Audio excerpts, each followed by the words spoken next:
L'hôpital Nord de Sèvres existe depuis le 1er janvier 1996. À l'époque où il a été créé, c'était quelque chose de novateur. Tellement novateur qu'on le citait à l'école des hautes études de la santé publique, on apprenait aux élèves directeurs d'hôpital de ces promotions-là. Voilà ce qu'il faut faire pour adapter l'offre de soins aux besoins de la population.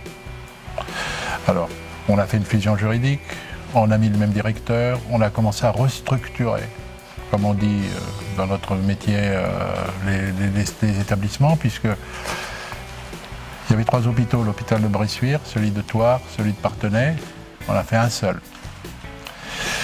Le problème qu'il y a eu, à mon avis, c'est que pour tout un tas de raisons, notamment la difficulté de faire évoluer les structures dans ce pays, les pesanteurs sociologiques, on aurait dû, dans les années qui ont suivi la fusion juridique, construire ce plateau technique unique. Bon, il se trouve que on nous a remis les clés de l'hôpital neuf hier, 23 avril 2018, 22 ans après la fusion juridique. Voilà. Alors, pour la population, ce qui est intéressant, c'est les grandes dates du jalonnement de cette affaire-là. C'est que donc, fusion juridique 1996. Après, le problème c'était, on va faire quelque chose de neuf, mais on va le mettre où ? Il fallait donc dégager un consensus politique, un consensus médical, un consensus avec les partenaires sociaux, et puis finalement avec les populations. Et le consensus, on l'a trouvé en 2006. Ce n'est qu'en 2006, donc 10 ans après, que l'idée est venue d'implanter ce nouvel équipement là où il est. Voilà.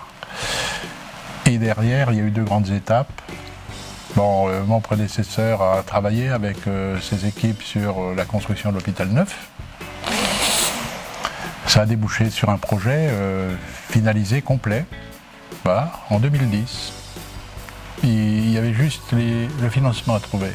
Mais entre-temps, la crise économique est arrivée et il y a eu un problème de mise en place de financement. Et quand je suis arrivé en 2012, le dossier était en bonne voie, mais les temps avaient changé. Il a donc fallu revoir à la baisse, retailler, réadapter, réajuster le dispositif aux possibilités financières de l'époque. Voilà. C'est la raison pour laquelle donc, on est arrivé, pour faire simple, la surface d'ensemble, comme disent les architectes, du projet qui avait été retenu était de 32 500 m², et là on est à 27 500. On l'a vraiment optimisé autant que faire se pouvait. Alors les enjeux, ce qui est important, c'est les enjeux. Ici, on est dans le département des Deux-Sèvres et dans le nord du département des Deux-Sèvres. 175 000 habitants et une des densités médicales les plus faibles de France, il faut le savoir. Or, la population a besoin de soins. Et les jeunes médecins d'exercice libéral, c'est facile à voir, à vérifier. Ils veulent avoir un établissement, quel qu'en soit le statut de référence, et envoyer leurs patients quand il y a besoin. Si on était resté comme on était, avec 3 petits hôpitaux de la fin du XXe siècle, je pense qu'il n'y aurait plus rien. C'est apparemment le diagnostic qu'ont fait les pouvoirs publics, puisque l'État a décidé d'investir 90 millions sur cet équipement. Voilà. C'est un projet d'intérêt général, ça c'est clair. L'hôpital, il assure le service public, c'est-à-dire qu'on soigne tout le monde,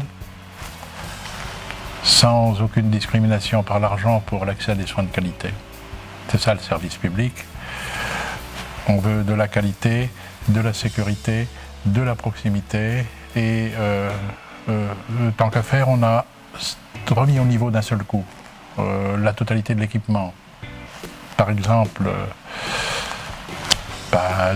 des équipements d'imagerie sont tout neufs, 2 scanners neufs, une IRM.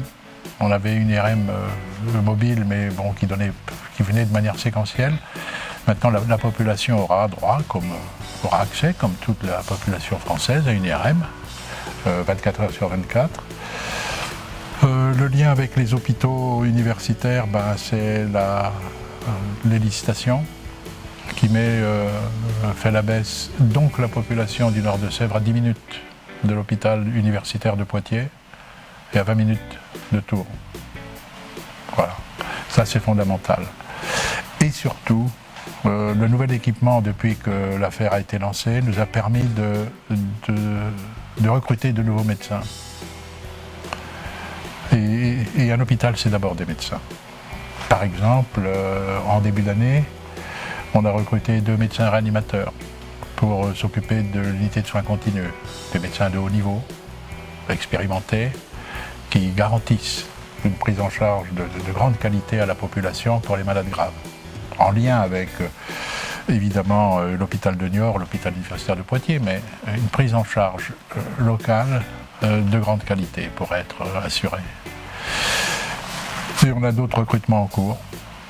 Et je pense qu'on y arrivera. On arrivera donc à faire venir donc, des professionnels médicaux de bonne facture. Et puis, au passage, on travaille beaucoup plus que ne faisaient les hôpitaux d'autrefois avec l'environnement, c'est-à-dire les médecins d'exercice libéral, les infirmières libérales, les masseurs.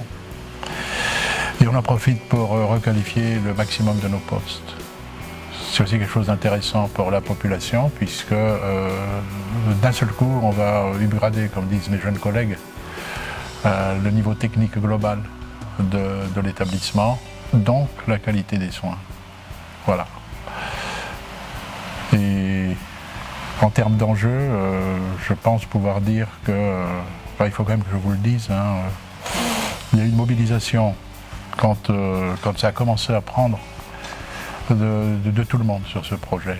Tout le monde, c'est aussi bien les hauts fonctionnaires de l'État, les collectivités, la région, le département, les communautés d'agglomération, les 3 villes.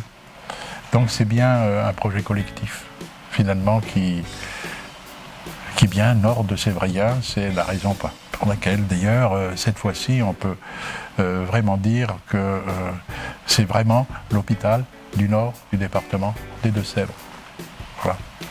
Parce que je pense qu'on peut dire, parce que le message qui sera intéressant de voir pour la population, mais une chose qu'il faut quand même savoir en matière ça me tourmente ça, de démographie médicale, si vous prenez pour le nord du département des Deux-Sèvres, les spécialistes médecins se comptent soit à l'unité, soit sur les doigts d'une main. C'est pas normal. Et grâce à cet équipement, je pense qu'on arrivera à mettre fin une bonne fois pour toutes à la désertification médicale.